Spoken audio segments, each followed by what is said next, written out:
Bonjour à tous et merci de votre fidélité à RTI 1. Voici les titres de ce jeudi 17 décembre 2020. En Côte d'Ivoire, les échanges hier entre le nouveau ministre de la Réconciliation nationale et le président de l'Assemblée nationale. Kwadio Konan-Bertin a ainsi présenté ses nouvelles responsabilités à Amadou Soumaoro. C'était à l'Assemblée nationale dans la commune du Plateau.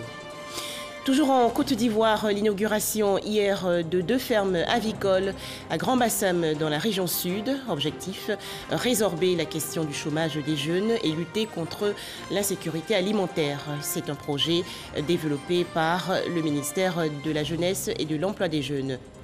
Enfin, en France, le président Emmanuel Macron, testé positif au coronavirus, s'est placé en quarantaine. En Côte d'Ivoire, le nouveau ministre de la Réconciliation nationale dans les locaux hier de l'Assemblée nationale. Kwadio Konan-Bertin est allé présenter ses nouvelles responsabilités au président du Parlement, Amadou Soumaoro, afin de bénéficier de son soutien et de ses conseils pour la réussite de sa mission. Les précisions de Moussa Konaté. Après sa nomination en tant que ministre de la Réconciliation, c'est à l'hémicycle que l'ex-député de Port-Bouilly a décidé de faire ses premiers pas dans ses nouvelles fonctions.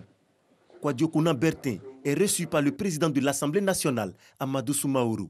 Quand on me fait un tel honneur et devant l'ampleur de la responsabilité, on a besoin de soutien et de bénédiction. Je suis venu donc saluer le président de l'Assemblée nationale, d'abord pour lui présenter ses responsabilités et demander sa bénédiction et son soutien, bien entendu, et recueillir donc ses conseils. Dans une telle mission, on a besoin d'écouter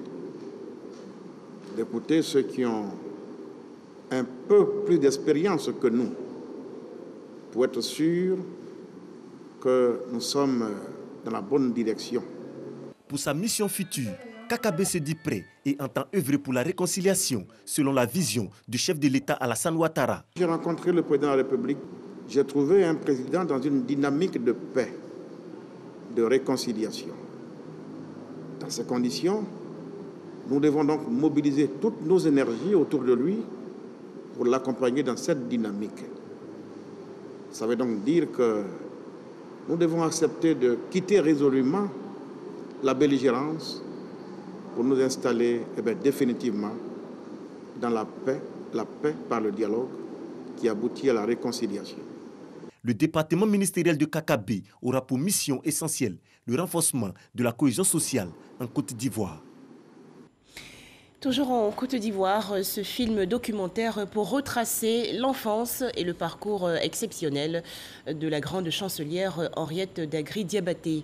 Cette œuvre intitulée Henriette l'Ivoirienne a été présentée hier aux députés de l'Assemblée nationale. Les détails, Hamza Diaby. Salle sombre, public attentif, les yeux rivés sur un grand écran où défilent des images, l'hémicycle ivoirien est transformé ce mercredi matin en salle de cinéma.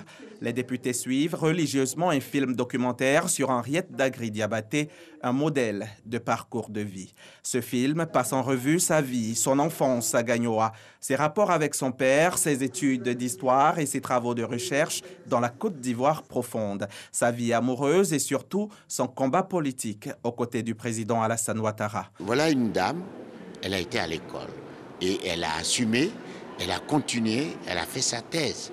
Elle a intervenu au Collège de France. Donc, ça veut dire que vraiment quelqu'un, nous, pour tout le monde, pour les Ivoiriens, elle est d'une référence. Représentant sa mère, Jean-Philippe Caboret dit toute la joie qui l'anime. Le vice-président de l'Assemblée nationale, président de cette session extraordinaire, en est tout aussi heureux. Quand vous avez quelqu'un dans votre famille qui porte si haut les valeurs que l'on partage un peu tous, d'abord en Côte d'Ivoire et un peu, on va dire, de façon universelle, donc c'est un sentiment vraiment de fierté. Vraiment, c'est un honneur pour tous les députés d'avoir vu ce film-là ce matin. encore une fois, beaucoup d'émotions. Née en 1935 à Bingerville, Henriette Dagri-Diabaté a occupé les postes de ministre de la Culture en 1990 et de ministre de la Justice en 2004. À travers ce film, cette femme d'exception est ainsi célébrée. Un hommage retentissant qui lui est rendu pour lui dire combien la Côte d'Ivoire lui est reconnaissante pour sa grandeur, pour son combat et pour toutes ces valeurs qu'elle incarne aujourd'hui. Un tout autre sujet à présent et nous partons à Jacquesville, dans la région sud du pays, où les unités spéciales ivoiriennes ont participé récemment à un exercice à l'Académie internationale de lutte contre le terrorisme. Ces soldats se sont entraînés à gérer une prise d'otages. À noter que c'est la première fois qu'un exercice de lutte contre le terrorisme de cette envergure est organisé à l'Académie internationale. Les explications de Abou Sanogo. Le calme qui régnait sur le littoral vient d'être rompu. Des civils seraient pris en otage par des terroristes à l'intérieur d'un bâtiment. Alertés, les forces de défense et de sécurité organisent l'intervention. Dans l'urgence, un poste de commandement mixte force spéciale unité d'intervention de la gendarmerie nationale est mis en place. Les unités spéciales à bord de véhicules blindés convergent à la hâte vers le site, débarquent et prennent position. L'opération de libération d'otages est enclenchée avec efficacité et prudence. L'unité d'intervention de la gendarmerie nationale en première ligne investit le bâtiment. Pris à partie, le premier plastron est neutralisé. Le rez-de-chaussée est sécurisé. Au même moment, les forces spéciales héliportées une fois au sol se rendent au poste de commandement point briefing. Après plus d'une heure d'assaut, les unités spéciales et de sécurité ont repris le contrôle du bâtiment.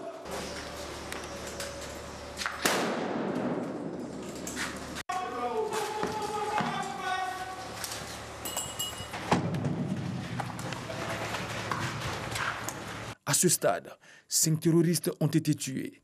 12 otages ont été libérés et exfiltrés par la suite hors de la zone d'opération. L'équipe médicale du groupement des sapeurs-pompiers militaires procède à l'évacuation et à la prise en charge des blessés. Cet exercice de grande envergure, le premier sur le site de la future Académie internationale de lutte contre le terrorisme, vient mettre en exergue la coordination opérationnelle des 2 unités des forces spéciales ivoiriennes et de l'unité d'intervention de la gendarmerie nationale dans une situation de prise d'otage. L'éventail de nouvelles techniques individuelles et collectives nécessaires à la résolution d'une prise d'otage a été revisité. Les chefs des grands commandements ont effectué une visite du site pour s'enquérir de l'efficacité des unités spéciales sur le terrain.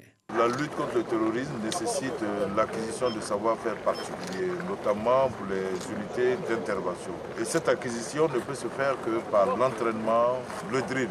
Il est donc important pour nous de pouvoir regrouper régulièrement nos unités pour les amener à travailler sur des objectifs spécifiques, de sorte que tous parmi eux puissent acquérir les réflexes nécessaires. Cette action dynamique est le couronnement de tout premier stage de formation tenu sur le site de Jacquesville, dénommé technique du contre-terrorisme et de libération d'otages. Il est initié par les cadres français en charge des modules de formation et d'entraînement de l'Académie internationale de lutte contre le terrorisme. Cette formation s'inscrit donc dans le cadre de l'assistance militaire opérationnelle des forces françaises au profit des forces armées de Côte d'Ivoire. Des équipements de sécurité et premiers secours offerts récemment au groupement des sapeurs-pompiers militaires et à l'Office national de la protection civile. C'est un don de l'ambassade de France en Côte d'Ivoire. Objectif, améliorer la qualité de prise en charge des victimes en cas d'accident. Moussa Konaté. Des équipements de secours offerts au groupement des sapeurs-pompiers militaires et à l'Office national de la protection civile. Un don de l'ambassade de France en Côte d'Ivoire. Il s'agit tout d'abord d'une structure médicalisée qui permet d'accueillir 20 victimes simultanément et qui est composée de 3 tentes, des brancards avec des bras de perfusion, des moniteurs multiparamétriques, des oxygénateurs, des défibrillateurs et tout l'aménagement nécessaire à une vraie autonomie sur le terrain. Il s'agit ensuite de 40 sacs de secours à victimes et du consommable du premier secours pour armer les ambulances. Il s'agit également de matériel de secourisme pour la formation des pompiers.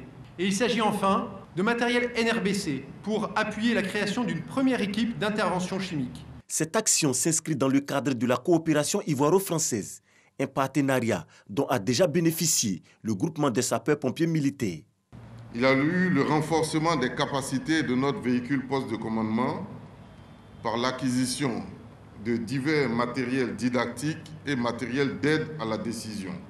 Le renforcement de nos capacités de captation audiovisuelle par l'acquisition à notre demande d'appareils photographiques et de drones.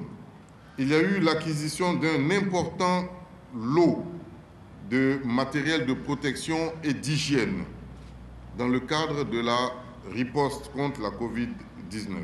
L'intégration des personnels du GSPM dans de nombreux stages de perfectionnement, ces actions concrètes ont fait du GSPM une référence dans l'organisation de la prise en charge des sinistres de toute nature.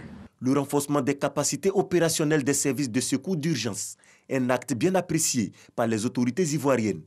Ce matériel que nous recevons ce jour et qui vient renforcer nos capacités opérationnelles nous permettra de répondre sans nul doute plus efficacement à l'attente de nos populations. Je vous engage donc, mes chers collaborateurs, à en faire bon usage et à en prendre grand soin afin de mériter continuellement de la confiance de nos partenaires. Cet ensemble de matériel de secours remis aux sapeurs-pompiers a une valeur estimée à plus de 100 millions de francs CFA. Les fêtes de fin d'année, période de réjouissance, mais aussi de grande vigilance. Les autorités régionales de la Nawa, dans le sud-ouest du pays, se sont ainsi réunies il y a quelques jours pour préparer et renforcer la sécurité des populations pendant la Noël, la Saint-Sylvestre et le Nouvel An 2021. Les explications de Jean Djadji. Le préfet Messamba Koné échange avec les chefs traditionnels, parents d'élèves et forces de défense et de sécurité de Soubré. À l'écoute de ses administrés, il prépare son plan de sécurisation du département afin de les assurer des fêtes de fin d'année agréables. Nous sommes à la fin de l'année et le problème de sécurité, il est récurrent. Alors les échanges qu'on a eus avec les responsables de la sécurité nous ont un peu édifiés. Voilà, parce qu'ils nous ont rassuré qu'il faut une collaboration, et ça c'est vrai. Le préfet a profité de la présence de toutes les sommelités de la ville pour faire un tour d'horizon sur la sécurité au niveau de Soubré. Et il nous a parlé de la cohésion sociale et a félicité tout le monde pour ce qui a été fait pour la sécurisation de l'élection présidentielle. Et que mieux vaut prévenir que d'agir. Le préfet a exhorté les populations à collaborer avec les forces de police, de gendarmerie pour la sécurité des biens et des personnes durant cette période. La sécurité commence d'abord dans leur quartier. Il faut qu'ils fassent en sorte que d'abord cette première ceinture soit faite avant d'arriver au commissariat ou bien avant d'arriver à la gendarmerie. Le préfet Messamba Koné est déterminé à lutter contre la délinquance et maintenir l'ordre public dans la région de la Nawa. Dans l'actualité nationale également, ce drame survenu dans la nuit du 15 au 16 décembre dernier à Soubré, dans le sud-ouest du pays. Un incendie a ravagé une partie du grand marché. Notez que c'est la seconde fois que le marché de Soubré part ainsi en fumée. Les précisions de Mamadou Kouassi. Des centaines de magasins en feu, sous le regard désespéré des commerçants. Des investissements de plusieurs millions de francs CFA en train d'être consumés par les flammes.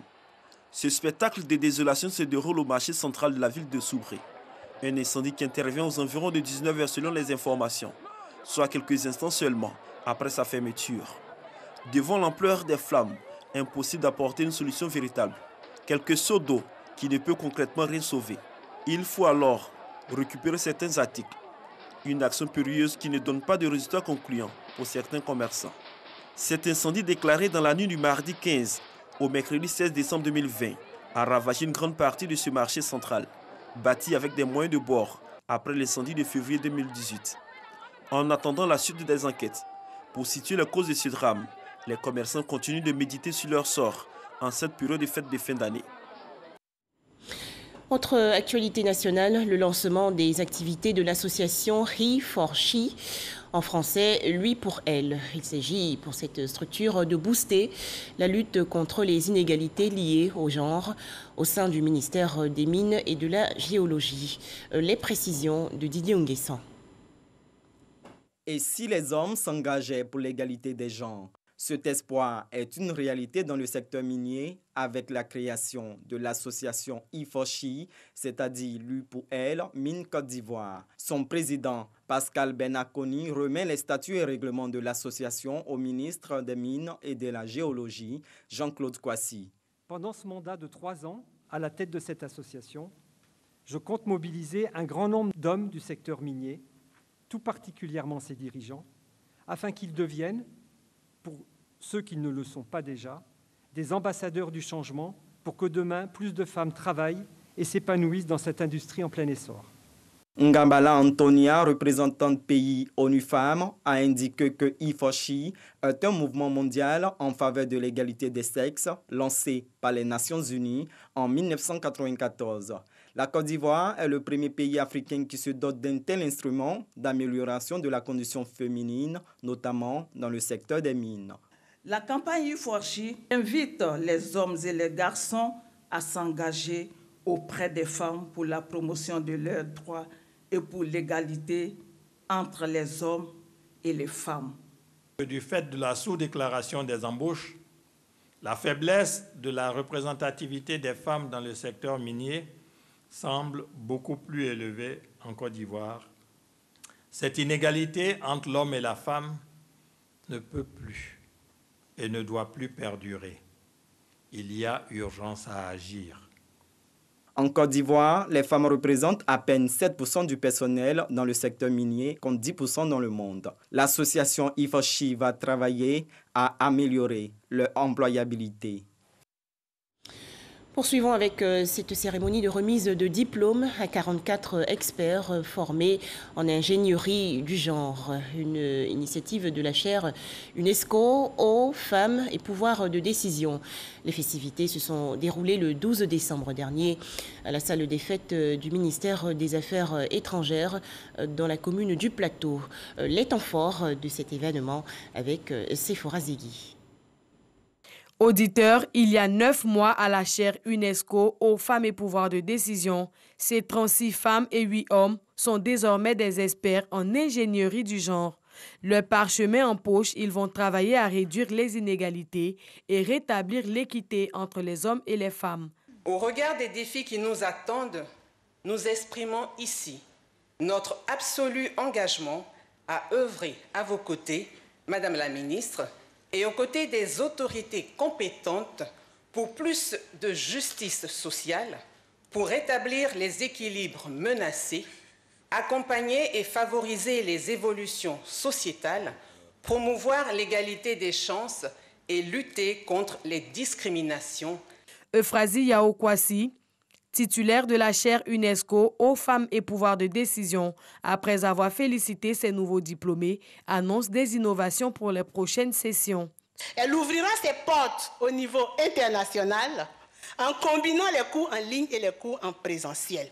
Comme ça, nous aurons des auditeurs de tous les pays qui frappent depuis un moment à la porte. Nous envisageons spécialiser nos auditeurs aux nouveaux enjeux du moment, au niveau économique, au niveau politique, au niveau social.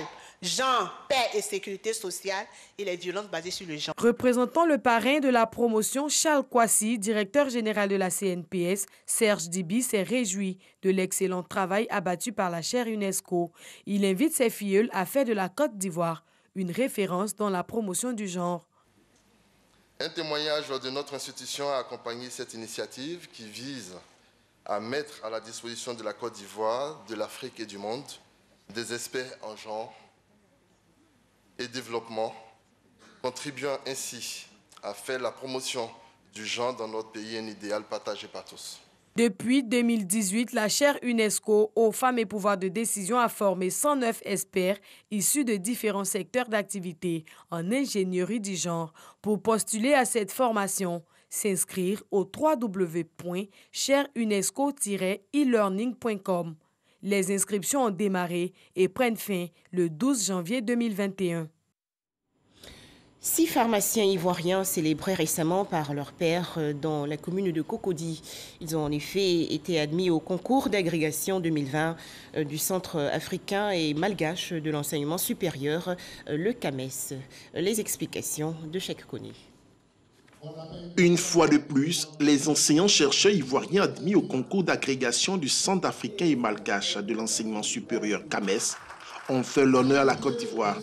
Les 6 candidats présentés par l'UFR des sciences pharmaceutiques et biologiques ont passé avec brio ce concours avec un taux de réussite de 100%. Ce concours est préparé depuis plusieurs années parce que nous avons des publications, des communications qui doivent être faites et des diplômes également qui doivent être faits. Et en moyenne, cela peut durer 7 ans, 10 ans, 15 ans, ça dépend. C'est vrai qu'il y a encore le niveau de professeur titulaire, mais être professeur agrégé est quelque chose vraiment de merveilleux et de magnifique et qui s'acquiert après des années de dur labeur. Le président de l'Ordre des pharmaciens a félicité les nouveaux agrégés. Pour lui, cette agrégation doit ouvrir des perspectives de recherche dans le domaine de la pharmacopée. Les enseignants de la faculté, en plus des médicaments classiques qui sont distribués, se lancent dans la recherche pour notamment mettre à la disposition des populations ivoiriennes des médicaments à partir de nos plantes. C'est la 3e fois de suite que les enseignants-chercheurs de l'UFR des sciences pharmaceutiques et biologiques réalisent un taux de 100% au concours du CAMES. Rappelons que les gestes barrières sont indispensables pour combattre le coronavirus en Côte d'Ivoire et dans le reste du monde.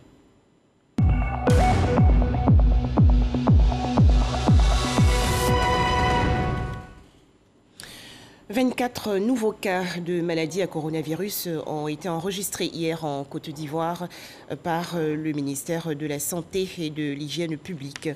Le pays comptabilise à présent 21 741 cas confirmés de coronavirus, 21 364 personnes guéries, 133 décès et 244 cas actifs. Le président français va s'isoler pendant plusieurs jours. Emmanuel Macron a en effet été diagnostiqué positif au coronavirus. Annonce faite aujourd'hui par l'Élysée qui précise dans un communiqué que le chef de l'État français va continuer à travailler et à assurer ses activités à distance. Retour en Côte d'Ivoire, des équipements médicaux dont 20 lits et des respirateurs artificiels offerts au centre hospitalier universitaire de la commune de Treichville. C'est un don de la République tchèque et de la Chine dans le cadre de la lutte contre le coronavirus. Le ministre de la Santé et de l'Hygiène publique, le docteur Eugène Akaouélé, a réceptionné il y a quelques jours ces dons. Les précisions de Patricia Etia. Une vingtaine de lits médicalisés pour améliorer l'efficacité des soins au centre hospitalier universitaire de Treichville. Ces lits serviront aux soins intensifs en pédiatrie et aux soins courants. C'est un don de la République tchèque qui s'inscrit dans la continuité pour un contrôle efficace de la pandémie de la COVID-19. Selon le directeur général du CHU de Treichville, la vision de son établissement consiste à en faire un hôpital de référence. Mais pour y parvenir, bien entendu, il faut des équipements, il faut des ressources humaines de qualité. Mais là, je pense que les dons que nous venons de recevoir contribuent effectivement à la réalisation de cette vision. Donc nous sommes très fiers. Toujours dans le même esprit, le ministre de la Santé et de l'Hygiène publique a également reçu un autre don de kits de diagnostic et des respirateurs de la République populaire de Chine. La remise a eu lieu à la nouvelle pharmacie de santé publique. Occasion pour Akaoulé d'annoncer le projet d'urgence de la ville du Grand Abidjan, validé par le président de la République, et l'introduction du vaccin de la COVID-19 sur le territoire ivoirien. En tant que bon ami et de bon partenaire de la Côte d'Ivoire, la Chine va continuer d'accompagner les amis ivoiriens pour gagner la victoire finale dans cette lutte contre la COVID-19. Depuis septembre, nous enregistrons moins de 5% de taux de positivité par jour qui indique que la gestion de la COVID-19 est sous contrôle. La Côte d'Ivoire est assurée de devoir introduire donc ce vaccin sur son territoire et La date probable, c'est avril 2021.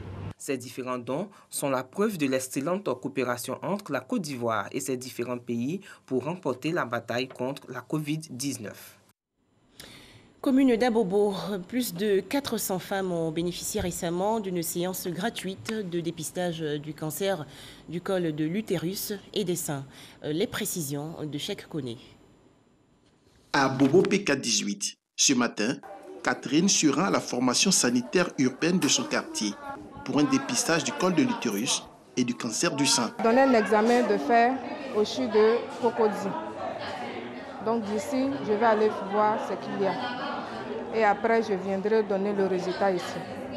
Le cancer du sein comme de l'utérus, du col de l'utérus, c'est dangereux. Les lésions précancéreuses dépistées tôt peuvent être guéries. L'opération devrait lui coûter 4 500 francs CFA.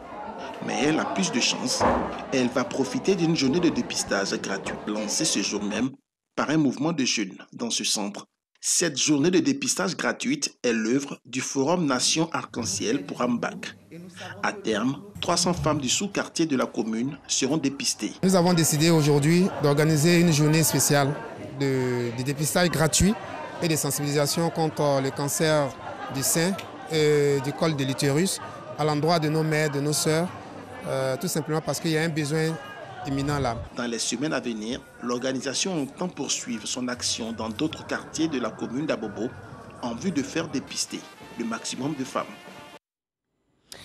Deuxième titre de ce journal, 2 fermes avicoles d'une valeur d'environ 14 millions de francs CFA remises récemment à la jeunesse de Vitré 1 et de Vitré 2, des villages situés dans la région sud du pays.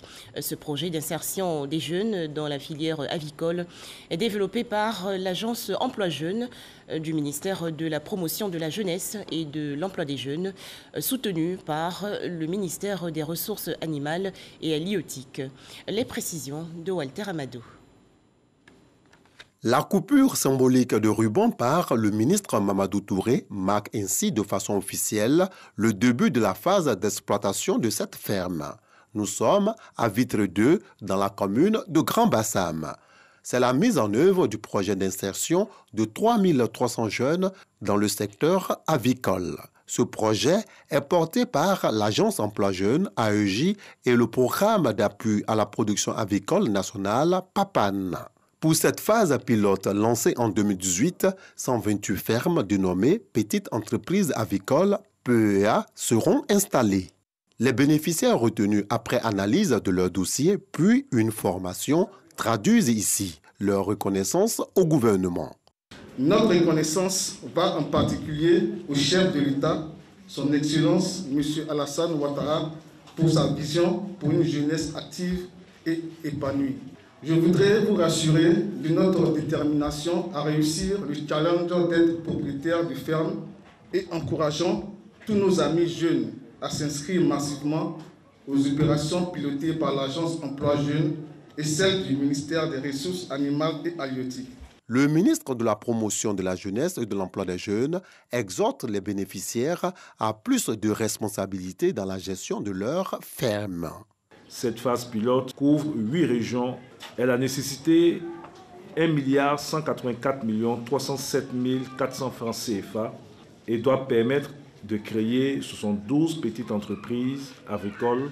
Je veux vous dire, chers jeunes bénéficiaires de la phase pilote, que ce projet a été conçu pour vous et avec vous. C'est à vous qu'il revient de le porter. Et c'est à vous de bien travailler pour permettre donc à d'autres d'en profiter. Le projet d'insertion des jeunes dans le secteur avicole vise à contribuer à résorber le chômage des jeunes tout en luttant contre l'insécurité alimentaire. Ce projet est conjointement mis en place par les ministères de la Promotion de la Jeunesse et de l'Emploi des Jeunes ainsi que par celui des Ressources animales et halieutiques. Je vous donne à présent lecture de ce communiqué du gouvernement ivoirien. Dans son discours à la Nation le lundi 14 décembre 2020, à l'occasion de son investiture, le président de la République, son Excellence M. Alassane Ouattara, a instruit le Premier ministre à l'effet de reprendre les discussions avec les partis politiques pour mettre en œuvre les recommandations de la CEDEAO relatives à la commission électorale indépendante en vue de la tenue des élections législatives dans le courant du premier trimestre 2020. Il a en outre invité l'ensemble des partis politiques à saisir cette nouvelle opportunité qui s'offre à tous pour aboutir à la décrispation du climat politique afin de renforcer la paix et la stabilité politique dans notre pays. En exécution de ces instructions, M. Ahmed Bakayoko, Premier ministre, chef du gouvernement, ministre de la Défense, va procéder à l'ouverture des nouvelles sessions de dialogue politique le lundi 21 décembre 2020 à 10h à la primature.